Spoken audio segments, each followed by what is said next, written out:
आत्मनिर्भर महिलाएं सशक्त भारत के निर्माण में अपनी अहम भूमिका निभा रही है। हम बात करें वैसे गरीब पिछड़े वर्ग की महिलाओं की जो क्राफ्ट के माध्यम से देश नहीं विदेशों में भी अपनी पहचान बना रहे हैं। हाथों से की गई कलाकारी और इनकी बनाई हुई गुड्डे गुड़िया देश विदेशों में पसंद किए जा रहे हैं। इनके कलाकारी में खास बात यह है कि कोई भी मशीन का यूज नहीं किया जाता है। सभी कारीगरी इनके हाथों से की गई रहती है और बेहद ही बारीकी से तैयार किए गए इनके कलाकृतियों को बखूबी पसंद किया जा रहा है। पीएम मोदी ने मन की बात में देश को संबोधित किया। इस दौरान उन्होंने चीतों का जिक्र करते हुए कहा कि चीतों के लौटने से देश में खुशी है, इसके लिए टास्क फोर्स बनाया गया है। मन की बात कार्यक्रम का प्रसारण पटना बीजेपी ऑफिस में किया गया, जहां नेताओं ने पीएम मोदी का संबोधन सुना।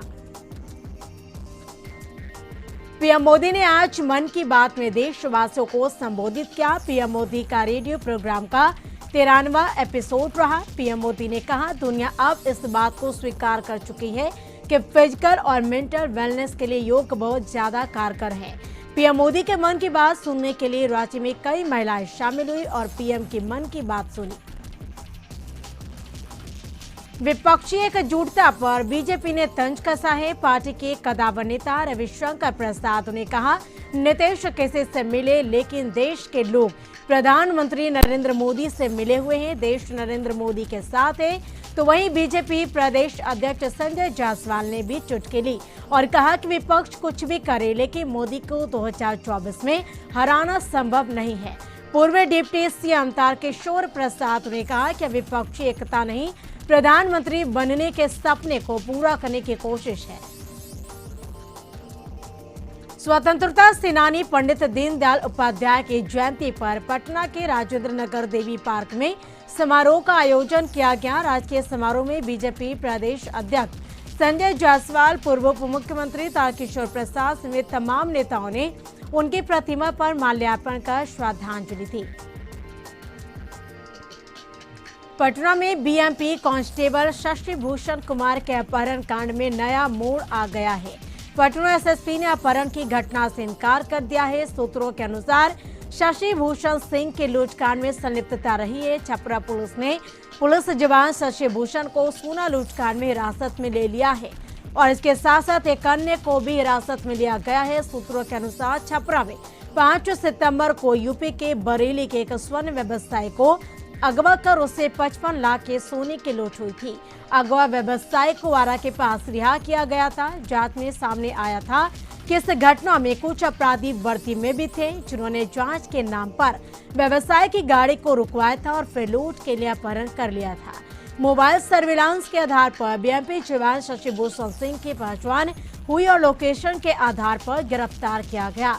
छपरा पुलिस इस मामले का खुलासा कर सकती है और हालांकि जवान की पत्नी द्वारा अपहरण की शिकायत दर्ज कराने के बाद पटना पुलिस जरूर परेशान रही।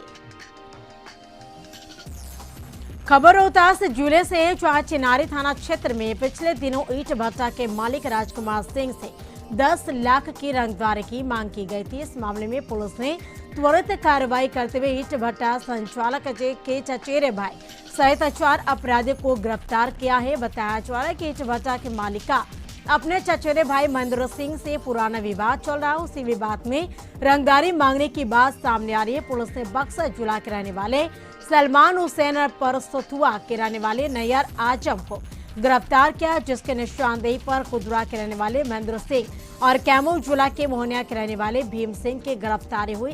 एसपी आशीष भारती ने बताया कि सलमान हुसैन और नैयर आजम कुख्यात अपराधी हैं।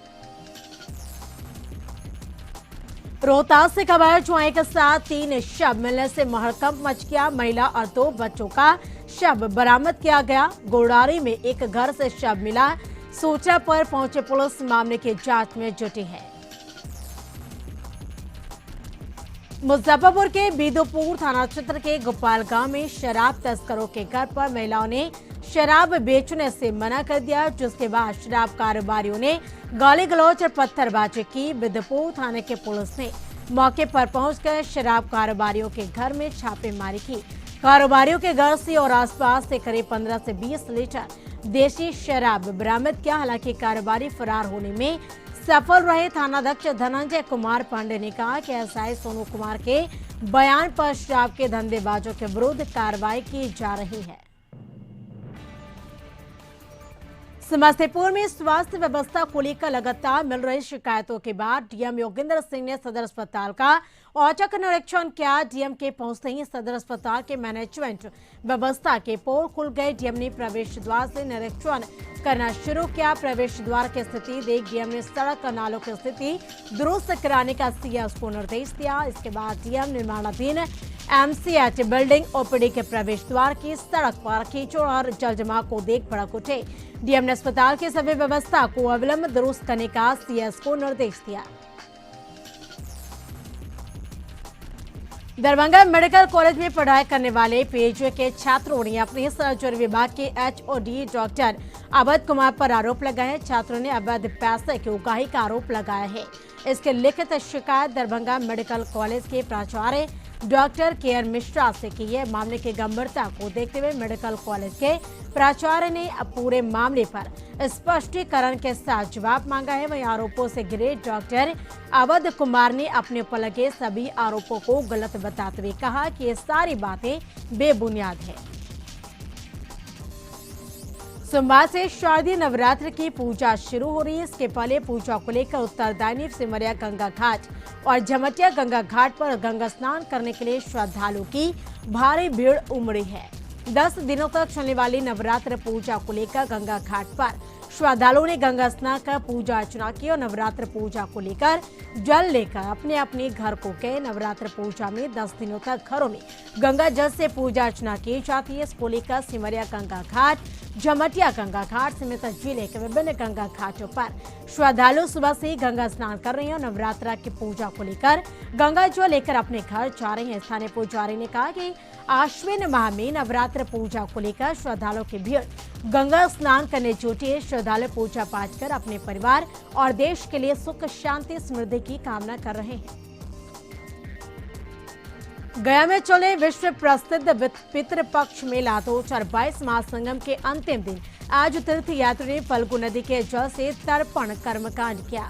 आज के दिन अमावस्या को पितरों को मोक्षदायिनी फल्गु नदी के जल से तर्पण कर्मकांड किया जाता है। आलस्यवासी हजारों की संख्या में पिंडदानियों का जनसैलाब फल्गु नदी से देवघाट पर उमड़ पड़ा, जहाँ पूरे धार्मिक विधि विधान से फल्गु नदी में स्नान कर तीर्थ यात्रियों ने पितरों को तर्पण किया। और अब बात करते हैं उत्तर प्रदेश के कुछ खबरों की, जहाँ सबसे पहले बात राजधानी लखनऊ की, जहाँ सुबह से तेज बारिश हो रही है। आसमान में काले बादल छाए हुए हैं और दिन में भी रात जैसा नजारा है। इसको लेकर मौसम विभाग ने भी अलर्ट जारी किया था। बता दें कि यूपी के 11 जिले बाढ़ की चपेट में है। सरकार के निर्देश पर बाढ़ प्रभावित इलाकों में हर संभव मदद पहुंचाया जा रहा है। योगी सरकार के 6 महीने होने पर सपा प्रवक्ता अनुराग भदौरिया ने हमला बोला। उन्होंने कहा कि यूपी सरकार में भ्रष्टाचार बढ़ा है, बेरोजगारी भी बढ़ गई है, कानून व्यवस्था भी चरमरा गई है। कुर्मी समाज का रेल रोको आंदोलन राज्य सरकार के आश्वासन के बाद खत्म हो गया है। हालांकि छठे दिन और स्थानीय प्रशासन की पहल से आंदोलन समाप्त हो गया। रेलवे ट्रैक को खाली कर दिया गया तो नेशनल हाईवे पर परिचालन शुरू हो गया। वहीं वार्ता के आश्वासन के बाद झूमते नाचते गाते आंदोलनकारी अपने अपने घर को वापस चले गए। वैसे 6 दिन बाद परिचालन शुरू होने से नेशनल हाईवे पर गाड़ियों की लंबी कतारें लगी है। वैसे बुधवार को त्रिपक्षीय वार्ता है। केंद्र सरकार, राज्य सरकार और आंदोलनकारी समिति के 5 सदस्य त्रिपक्षीय वार्ता में शामिल होंगे। बता दें कुर्मी जाति को एसटी सूची में शामिल करने की मांग को लेकर कुर्मी समाज के लोग पिछले 6 दिनों से आंदोलन पर थे। वहीं हजारों की संख्या में कुर्मी समाज के लोग रेलवे ट्रैक पर जमे हुए थे। में दक्षिण पूर्व रेलवे जोन के अब तक कई ट्रेनों को रद्द किया गया था। झारखंड की राजधानी रांची में अजीम प्रेमजी विश्वविद्यालय की स्थापना के लिए शनिवार को रांची के काके रोड स्थित मुख्यमंत्री आवासीय कार्यालय में मुख्यमंत्री हेमंत सोरेन की उपस्थिति में उच्च एवं तकनीकी शिक्षा विभाग, झारखंड सरकार और अजीम प्रेमजी फाउंडेशन के बीच एमओयू हस्ताक्षर संपन्न हुआ। और इस अवसर पर वीडियो कॉन्फ्रेंसिंग के माध्यम से अजीम प्रेमजी फाउंडेशन के अध्यक्ष और सह आईटी कंपनी विप्रो के संस्थापक अजीम प्रेमजी उपस्थित रहे। और इस अवसर पर मुख्यमंत्री हेमंत सोरेन ने कहा कि झारखंड के लिए ऐतिहासिक का दिन, शिक्षा के क्षेत्र में नई शुरुआत हो रही है। अजीम प्रेमजी विश्वविद्यालय की स्थापना झारखंड के विकास में मील का पत्थर साबित होगा।